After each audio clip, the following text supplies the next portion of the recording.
Praise God. Salamat po sa Diyos ang ating word of God declaration sa umagang ito ay matatagpuan sa Psalm 91. Sabi po diyan, He who dwells in the secret place of the Most High shall abide under the shadow of the Almighty King. I will say of the Lord, He is my refuge and my fortress. My God, in Him I will trust.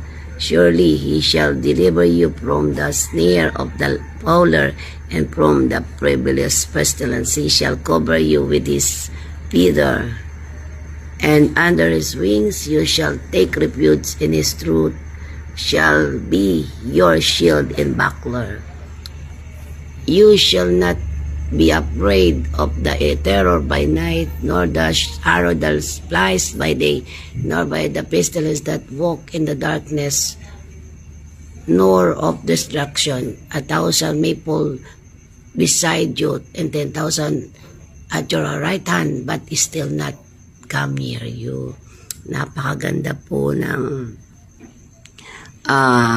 Psalm 91 at alam po natin na ito po ay hindi lamang isang panalangin, bagkus ito ay salita ng Diyos na kapag patuloy natin na pinangawakan, ito po ay mangyayari sa ating buhay. At ano po ang mangyayari sa atin, makakahanap po tayo dyan ng security sa presensya ng Panginoon. Kapag tayo patuloy na nagtiwala sa Kanya, may divine security, may protection sa literally. Kaya po, ang pangako ng Diyos diyan, wag po tayong matakot kasi bukod sa banal na espiritu na sasamahan tayo ng Kanyang kapangyarihan, meron pa siya mga angel na mag-iingat sa atin.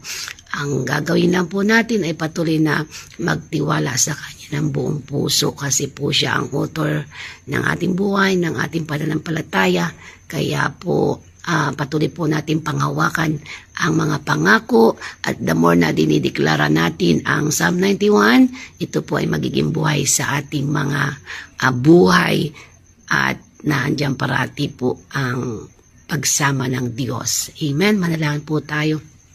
Ama, sa pangalan ni Jesus, maraming salamat po sa iyong Psalm 91 na kapag ikaw ang ginawa naming refuge, hindi mo kami pababayaan. Ikaw ang matibay naming sandigan. Kaya sa umagang ito, sa araw na to, Lord, idinadala namin ang mga tao. Umuulan na naman, maraming may sakit at karamdaman at nag-i-snow sa iba't ibang bansa na nakakaawa. Subat, Lord, ang iyong mapagpalang kamay, abutin mo po sila, kabagan, lalo na po yung mga